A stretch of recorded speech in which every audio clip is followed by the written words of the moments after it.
How to remove background from a scanned signature in Word.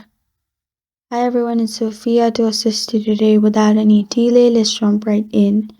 First, open MS Word. Then insert your signature picture. After that, simply go to Picture Format and then go to Correction. Then click on Picture Correction. In here, make sure you make sharpness to 100. And make sure you change brightness and contrast to 50%. Then crop your image as you want. After cropping your image, right-click on your signature and then click on Save as Picture.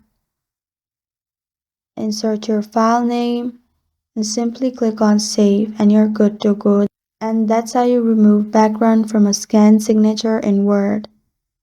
Thank you for joining me today. If this video helped you out, please leave a like and subscribe for more.